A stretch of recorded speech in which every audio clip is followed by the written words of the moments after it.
Tonight we have Roxane Hopper, a good friend of mine, a good friend of the club. She comes to for sale and participates. My wife Linda and I and Roxane, we've gone to Africa together quite a few times. And earlier this year, we went to the Kingdom in the Sky, Lesotho. And I don't want to steal any of your information, so Roxane, it's all yours. Hit it, okay. I may be calling on you for some things, but it's good to be here. Thanks for having me. Like Steve said, we went on this trip in February of this year, the Brass, a couple from California. Can everybody hear okay? No. No? Louder, okay, okay. A couple from California and yeah, we had a great time. And so, yeah, this presentation is fully about Lesotho.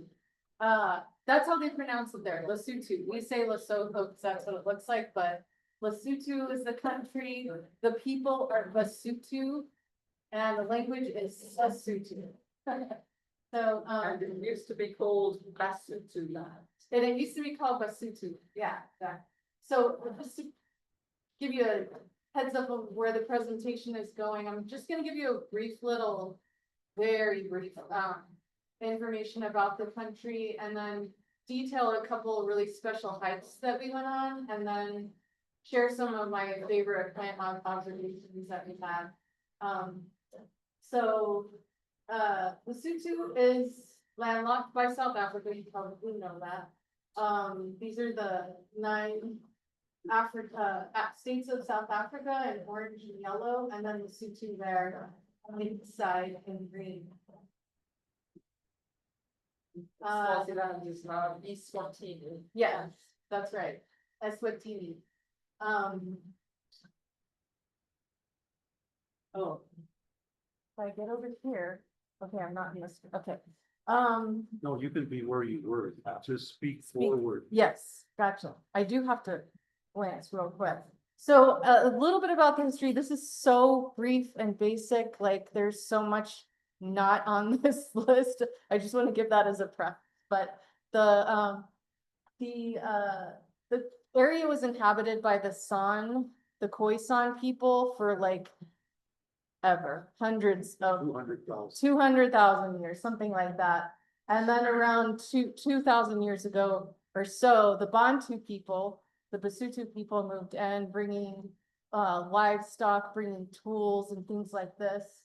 And then early in the 1800s, there were Dutch settlers and Zulu expansion into this area. So things started to become even more a little chaotic. So King Mashushu, he united this area under a kingdom. And so it was called the Basotho Kingdom in 1822. And shortly thereafter, because of the conflict with the Dutch and all of this, he sought protection from the British.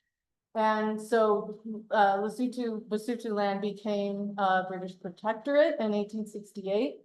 Shortly thereafter, he died, and the administration of the country went under Cape Colony colonial rule. Lots of stuff happened in between battles and all kinds of things. But then in 1884, Britain restored direct rule, governing it separately from South Africa and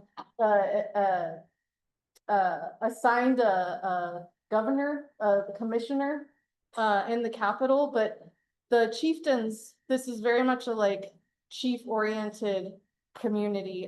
They still maintain like governance of official things. Go ahead. Thank you. Most people don't realize that there is a difference between a colony and a protectorate, and that's what you're basically just explaining. Yes. That there were 3 British High Commission protectorates in Southern Africa. Bechuanaland, Basotho land, and Swaziland.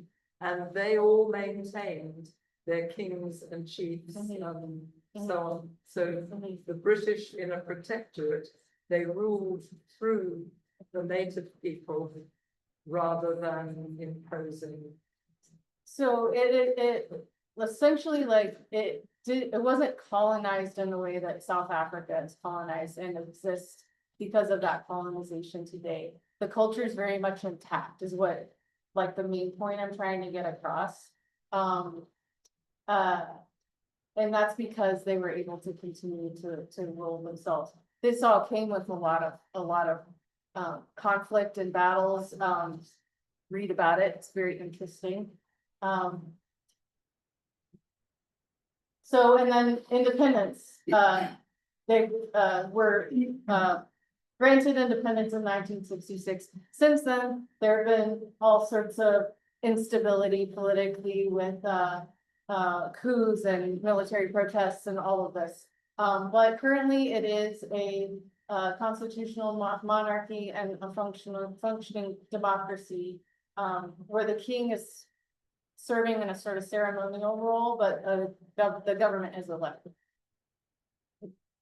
Okay, enough of that. Population, 2.3 million, 75% of the people live rurally, and 25 are living in a more urban situation. The Basotho people, the descendants of the Bantu, they comprise 99.7% of the country, so it's very like ethnically homogenous, like maybe one of the most ethnically homogenous places in the world. But you know, Western religion has seeped in, and about 4/5 are Catholic or Christian, majority of them being Catholic, but they still hold their traditional beliefs and practice them as well. The rural population is raising livestock. They're keeping their livestock and they're growing their own food. There's much subsistence farming, which you'll see here. This is a person walking along the road in front of not one of the typical looking houses, but this is a typical garden wearing wool blankets, wellies on their feet because it's a very wet. And it's the height of summer. We went in the height of summer. It's cool. There's a lot of rain, a lot of fog, as you can see. And I'm showing this picture here to show the terracing, the fields growing mostly corn, sorghum, and squash. What else? Beans. Beans too. Yeah. New World. Yeah, New World crops. A lot of New World crops. But we did, and you can see they're using like these old traditional plows with like cattle. This is like kind of like for our eyes a little bit shocking, but this is normal, very normal to see this, and it looked like such hard work to see this like bright window. And you can see these in as well. The place is just very muddy. Walking along some cornfields here. And these are the traditional homes, the rondels. They're round houses with thatched roofs. Growing some squash out there.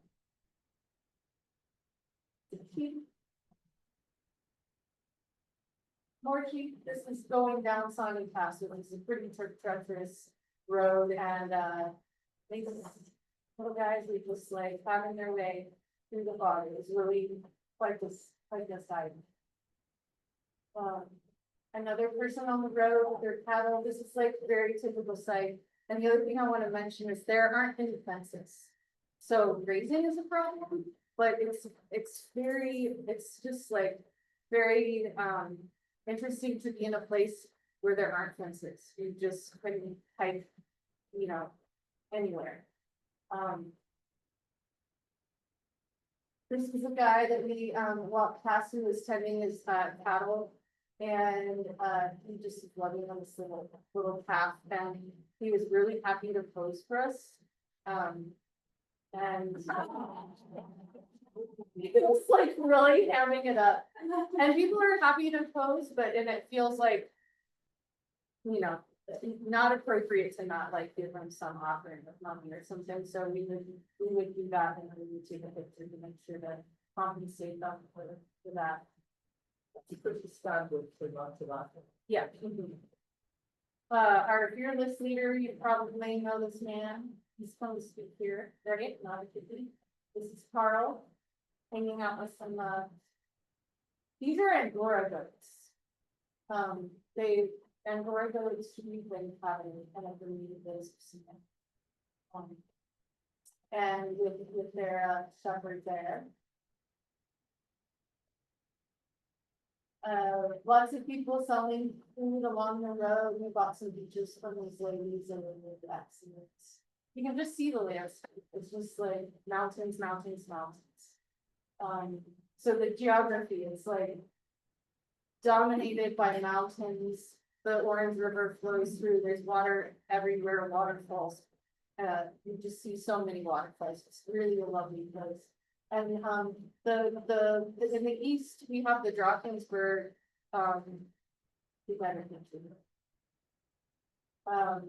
this is the country. You can see the eastern side is predominantly mountains, with river flowing through here. And so you get the orographic effect of the water coming, I'm sorry, the currents coming up off of the ocean, rising above the Drakensberg, that's the red line there.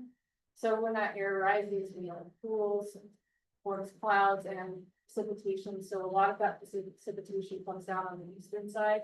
The western side is more lowlands, but still the whole country is over, I think, 4,500, the entire country. So it's all high elevation. But the eastern side much more. So summertime in the east is much more mild, much more cool. The western side much drier and hot. Eastern side nothing. Yeah, so summers between 59 and 77, and in the highlands in the east, and the lowlands 86 to 95. So considerable difference there, and a lot more rainfall again in the east. So part two, I'm going to share a couple of hikes that we went on. This place is called Selkla Batebe National Park. It took a while to practice saying that word, but we practiced it a lot. Yeah. This is a map of our total journey entering Lesotho here on the east side and then exiting in the north. This first place that we're gonna be looking at is here on the very like southeastern corner of the continent. Oh, oops, sorry. The roads, crazy, lots of switchback. We were driving to this national park over the course of many, many hours, a lot of switchback. It was a very noxious day. Fortunately, it was pretty foggy. I think, I don't know, I'm telling myself that was to my benefit. I might have been much more nauseous had I been able to see what we were actually driving through. It was pretty epic. These crazy passes. And the road, though, was very nice, like very new road. We presume it was Chinese built because there's a lot of mining and things like that happening, being done by the Chinese. So this is the park. This is the day we arrived. Didn't really see the landscape too much. The next morning, things are clearing a little bit. These are the buildings of the national park. The lodging was pretty nice, although there was some hiccups when we got there. But a beautiful, beautiful lodging. This is our crew. We have the Brads, myself, and that's Betty and Daniel. That was starting out on that hike. So we're hiking into this wilderness. You can see many mountains, a lot of meadow, a lot of outcropping. And we began, and you can see these rocky outcrops, they're just filled with little pools of water. Lots going on in those little pools. With little universes and little gardens, pretty cute. This one, we have Passula subtulosa growing here. That's a close-up shot. Just growing in the water, in the pool. Happy as a clam. Growing under the water. And they're so tiny. Just these tiny little alpine plants. Moving their heads off. It's pretty cool. I would say it was maybe like 60s, 50s, something like that. So here in this little area, we have Passula subtulosa, Passula paploides, and Delosperma puperi. That's Passula paploides. The Passula is really darling, and you see too. Some of their beautiful flowers. Delosperma puperi growing amongst the grasses. Let's see their open capsules. I think I took this the next morning when the sun was out. Delosperma puperi. This is a favorite of mine, Samotropha lacernata. Here we have some old bloom stalks, but getting closer, you can see these tiny rosettes, really sweet little succulent plants. Really tiny. And these are throughout Lesotho, but also South Africa, throughout the region as well. Their flowers, just tiny. We're also seeing tons of Helichrysum in Lesotho, and this is the first one we saw, Helichrysum nanum.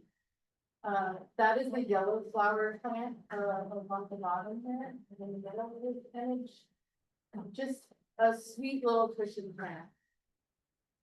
I'll show some more of them later. It's a plant that's, yeah, I just have grown to love. They're just like classic, beautiful alpine plants growing really compactly with beautiful yellow flowers. So we're making our way past those rocks and down. You see this this area with these are big clumps of very dense grass, and several of us fell into them, and it wasn't so bad. It was not too bad. In the middle here you see Carl. There's a waterway just rushing through here. And so he's helping folks jump over that. And once I got to him, I was like, oh yeah, no big deal. And I grabbed his hand and went straight in, like up to my thighs in the water. It was a wet day. We're seeing some beautiful tiny flowered wildflowers. This is Magnolia crassolia. Just some beautiful grasses. I have no idea what that is, but I thought it was lovely. Silene, we're seeing quite a few species of silene. This is Burchellii. Centurium cristatum langiatum. This is an orchid. And we saw several beautiful orchids. We had with us, our guides were Carl, and we also had, oh my gosh, his face is Judd. And Judd is an orchid freak. He's just a plant freak in general. He gets excited about all things, but he's particularly excited about orchids and really just jumping up and down and being a fan. So this was a pretty exciting find. Tiny little orchid. Heavenstredia dura. I thought this was such a sweet flower. These tiny little flowers. And then we came across mini gladiolus. I'll show more later, but this was a beautiful one we came across in the meadows. There, insectal vitamin. This is a fun, bizarre one. Zalicians, yeah, microcycline. It's an interesting plant, it's very beautiful and very strange. And Berkia, great, the beetles were all over this.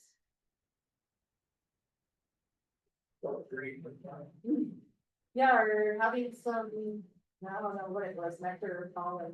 Not sure. So after we pass through some, meadows, we see this hill. And there's rocks up there, and like, okay, we're gonna go check that. There's gotta be something interesting growing up there. So we start to see, our first, before we have collaborating.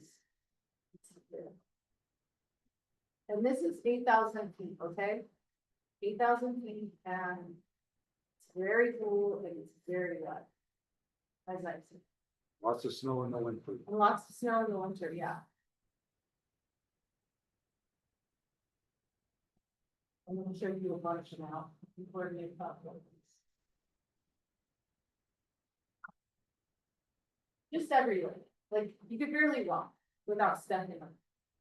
And they're just growing in the cracks of the rocks, any which way, so forming really interesting shapes, by growing in between things here. And Delosperma growing out of the Ethiopia, families. That was really fun.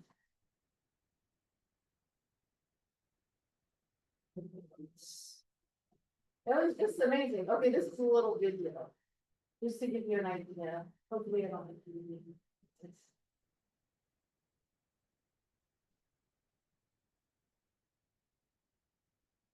But just, I showed this to show you like, just every few feet or so, of these multi-headed clumps of, before the above leaves.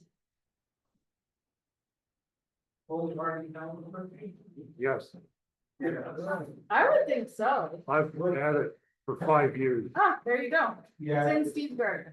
with the calcium, maybe, what do you see? No, it's too hot. Too hot. Summer would kill it. Well, wait, if you got it. The winter would be fine, but the summer would kill it. Okay, we have it. So, we also up there, we saw Cladolina arbiculata, which is hardy. Do you all grow that in your gardens? Yeah, okay. Yeah, it was really fun to see this one up there too. That was on that same hill. And this is the hill, just to give you another context, shot. This is where they were growing. Okay, we're making our way down, we're seeing all kinds of fungi. I'm not, mycologist, I don't know the names. I have maybe one later, but not speaking to Joe. But they were really fun to see. This was the weirdest one. Well, Judd definitely jumped up and down when he saw this, since he was very excited about it. The steep one. It was crazy. It looked like a crab or something. And that was growing just at the base of some of these Nephophia coalescens.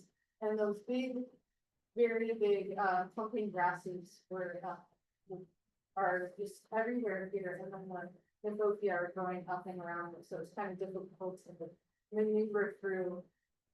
There's definitely some falling. Yeah. Yes. So there are many species of Nephophia in Lesotho and South Africa, and I'm going to show you just a few here. They're just so beautiful. This is Coalescens. There's a close-up shot. Ruperi, this one's like a little bit more rounded, little bit of a more chubby guy. I just love their beautiful downward pointing flowers. And then Nephophia thodii, and I think this was my favorite. Something that's just pretty delicate. A little more minimal. Gorgeous. Okay, so this is the second hike. We're gonna be going to Semonpong.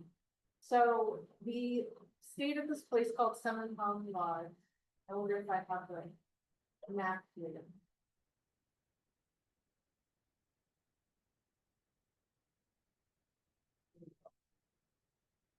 So not that one. There, this is where we are now. Sort of more western, still in the mountains. Sorry, I put it's over this. But we drove from the lodge to through like what was maybe sort of kind of a road. It was kind of sketchy. Like there were points where we were like slide off of this situation.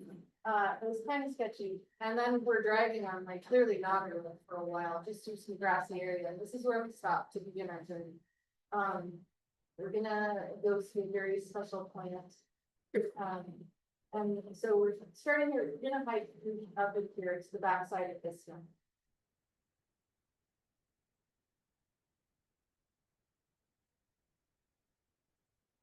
This is Joseph. He was at our lodge. He moved to Semonpong to be a guide. He is 23, and Joseph is his Christian name, but his real name is Quele, and he was a really great guy. He had great knowledge about growing. Like he was able to tell us a little bit about how they harvest and store wheat, which is what this is, right? This is wheat, right? You can see there in these like sort of pyramidal conical shapes, which is very much like the tops of the buildings, tops of the houses, tops of the hotels, and like their caps. That shape was just repeated throughout the culture, which is really interesting. But this is the way that they store the wheat. Wouldn't have known that if you had that. And you can see we made our way kind of through those two mountains, and you can see all of the agricultural land here. People doing subsistence farming for the local village. So we had a little break here, so we climbed all that way. Wonder was stopping it. She was like way ahead of everybody else. And it was a really nice place to stop here. And we stopped and some people were passing by. These were 3 guys on the horses. This is very traditional wear. Yeah. When I lived in Swaziland in the 50s and 60s, the Susan blankets. Yes. Were very famous. All the rage. Swazis had them. So yes, blanket. The blankets. And in those days, they were made in the Lesotho. Yes, and I think now they're made in South Africa and not really, they're more of a pro. But I think, these guys might have those good blankets. And they're also with balaclavas. That's very traditional in the cooler months. I mean, it is summer, but it's cool, so they're keeping their faces warm with the warm balaclavas. And then the guy on the left is wearing that hat that I don't have the name. It has a sort of, I can't tell you what that is, but that's that cubic shape. It's kind of special. Linda got a hat.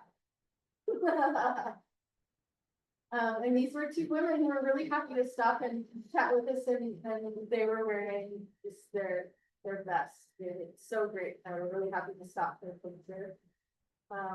Our friend Betty travels with some friends and takes pictures of them in different settings. So that's what that's about. So we get to where we're going, and it's this north-facing slope. It's about 8,000 feet. It's fairly steep, but we're here to see the Aloe polyphylla. This is the national plant of Lesotho. It is very famous plant, epically gorgeous geometry, just fabulous, like kind of stunning to see it growing on this hillside. Many people will ask, was it hardy here? Yes, Yeah, but it will die in the summer. we won't like it. So Cannot live here in the summer. yeah. How working it? Oh, not much over 80 People grow it in California, right? Pretty, along the coast, yeah. up north, Uh-huh. San Francisco and up. Mhm. Partial shade up there. No, People bring it inside. You could bring it inside. They do that. So yeah, it's growing on this hillside, looking out onto this beautiful view. Here you see the magnificent, and It has the Fibonacci pattern. it has the Fibonacci pattern, yeah, that's right. Yeah, that would be great, I would agree. So this plant has been poached quite a bit from this hillside, so Carl had been here like, I think it was 2015, maybe 10 years prior, and he said there were more.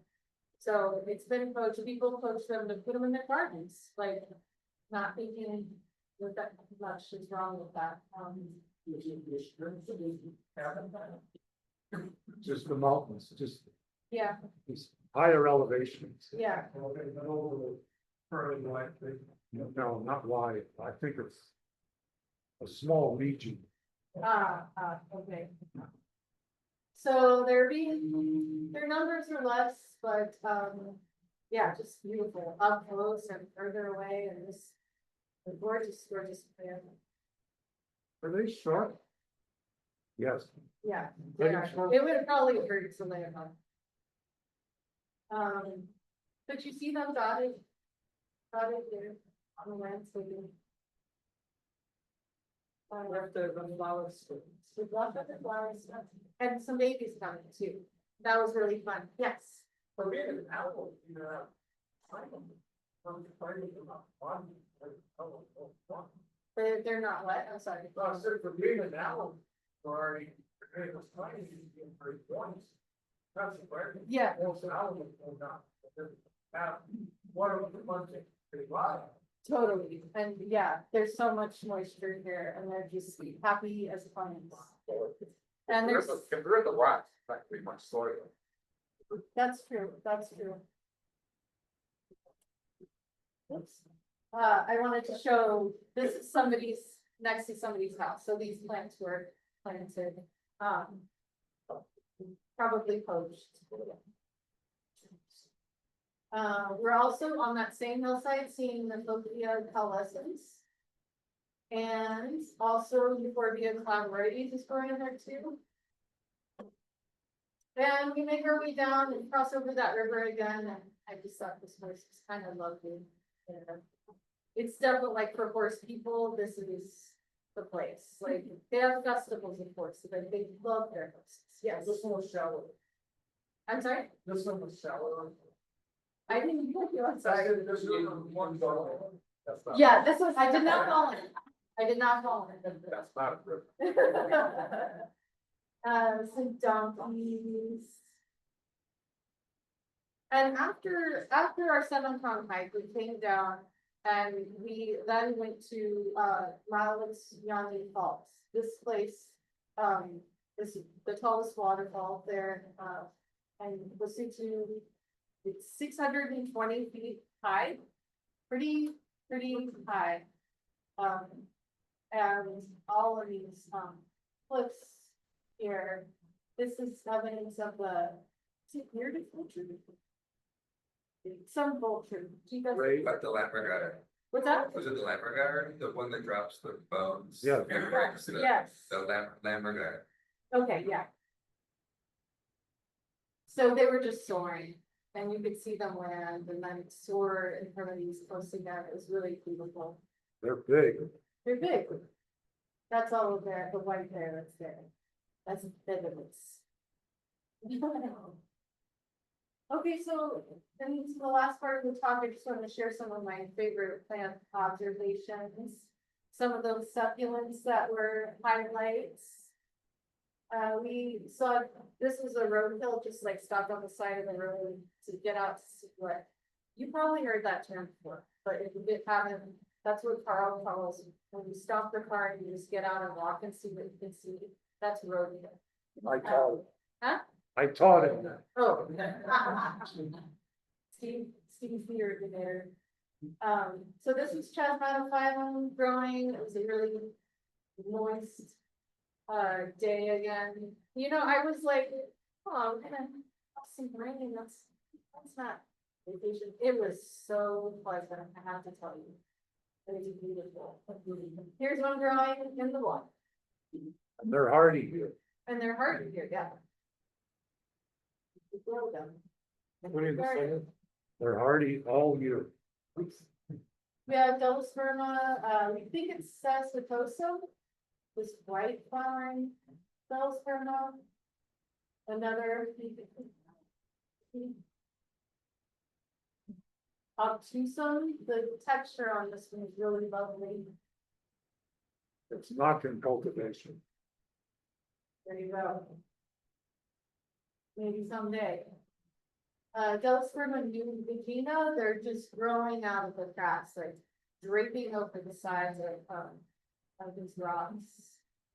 This is a waterfall spot. Riccia, Clitorelli.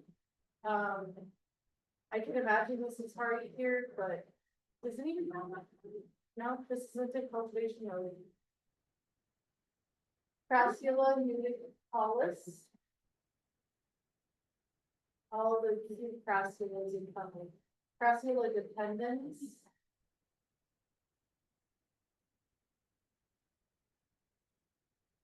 Crassula setulosa, then growing out of this rock, this out of some moss, you know.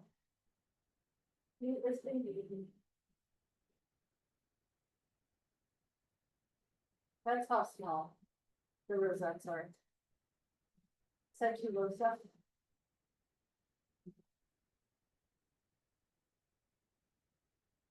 Setulosa, just the variety. This one's a little hairier.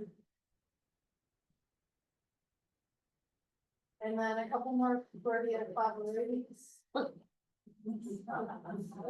So, this batch, we were driving and look up and there's like maybe a little bigger than a basketball size mound, just like growing off of the side of the road cut. You're like, oh, we gotta stop, go up there and see what's growing. The beauty of no fences, you can just kind of like make your way up and see what's growing. These were huge and everywhere. For scale. Carl for scale, Roxane for scale. And then we saw many beautiful bulbs. I'm a big fan of these puny one-leaf Ariospermums. They're just delightful. I don't know the species names, but only the sheriff in here. This one is ornithogaloes. Got it out. Brunsvigia gradulosa. This was also like just across the road from where we were. See what's growing in that field, and this Brunsvigia. Here we are. It's really big. Judd, who is our guide, says that the bulb below the surface is, I can't remember how far down he said it is, but it is the size of a basketball. Or Where's the stuff to have? oh, there she is. Check her out. Oh. Oh. We are in awe of her. Another post video post bloom, so once these dry up, they roll like tumbleweeds, spreading their seeds. You're probably familiar with that, but they're kind of fun. Yes, and I want to say that they bloom first and then the leaves come. Do you remember that, right? Yeah, yeah. This is Eucomus, shippy eye. This is a pineapple lily, also gold. Really bizarre plants. There's another, it's a bicolor. Another. This is Autumnalis subspecies Flora. And then we see Bluophony also. Another, bulb, welcoming distica. To show you the layers in the age, like this is, this is Hemanthes. And then we were really all excited about the gladiolus forms. So, this is one of the first ones we saw, gladiolus delaney. Actually, this is the first one we saw, and like everybody jumped out of the car and just like made our way through all this mud. We had so much mud on our shoes. Just to get up close and see our first glad. It was really fun. This is gladiolus and Sondersia. So fun to see these just in the wild.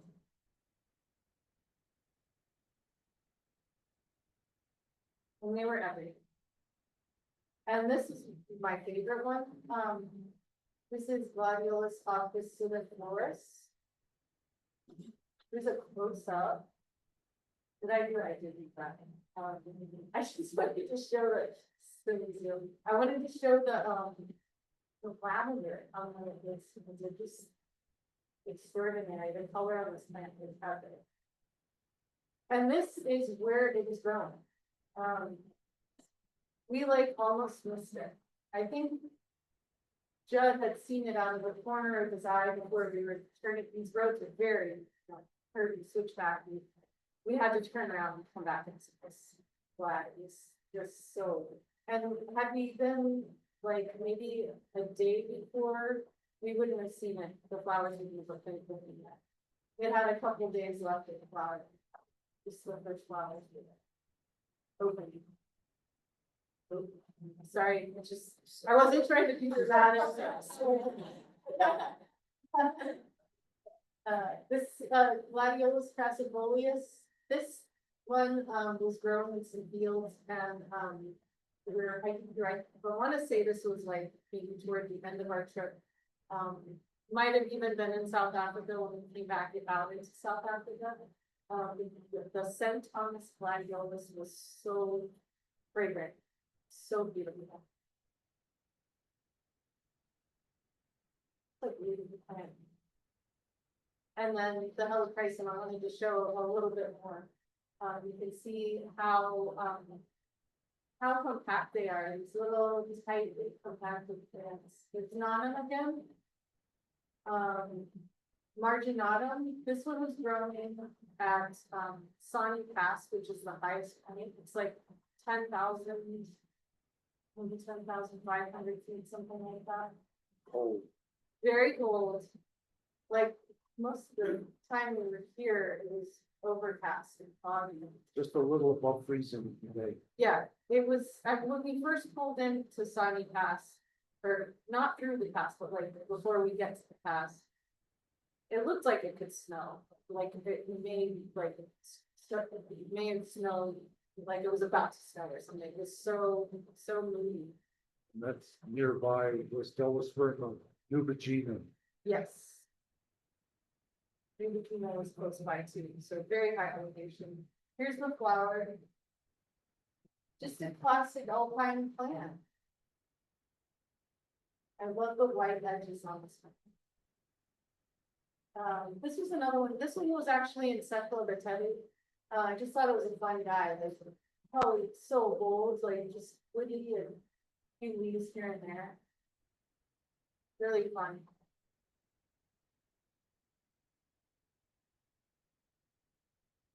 Agrophyllum.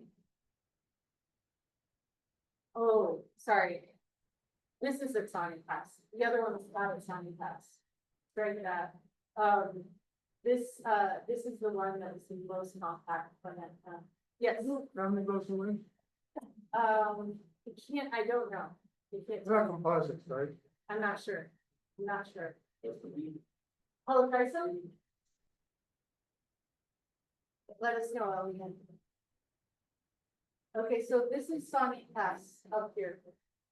This is where we exited the country. Right at the pass, I'm sorry, I showed you this as the accent. But right at the pass, this is where this plant is grown.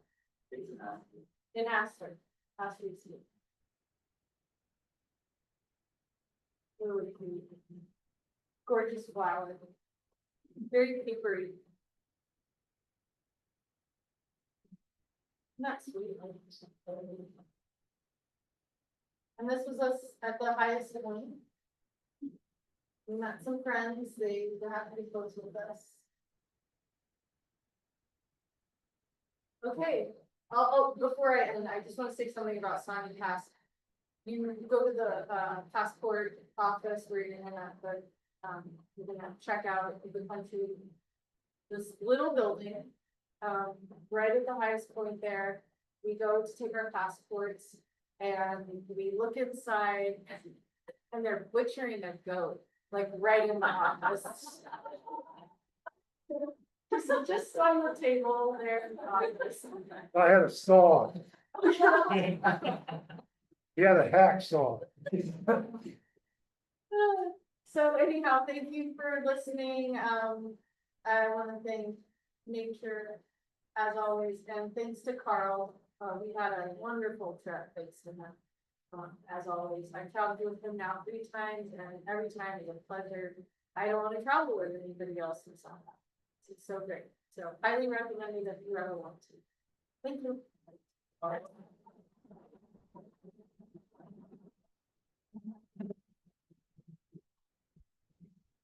Sorry, turn this on. Did you see any pollinators? Oh, take some questions. Oh, yeah, questions. Pollinators, I'm trying to remember. I'm sure those beetles were doing some work. The beetles probably were better. We saw grass. Are there some birds up there or not? We saw some great birds. I am not a bird person, so I can't tell you what they were. There were some with like very long. You remember what they were? Nope. Sorry, not a bird person. I'd love to be one, but I'm not. Bird guardian creatures? What's that? Bird guardian creatures? I don't have any pictures with me. I'd love to show you that.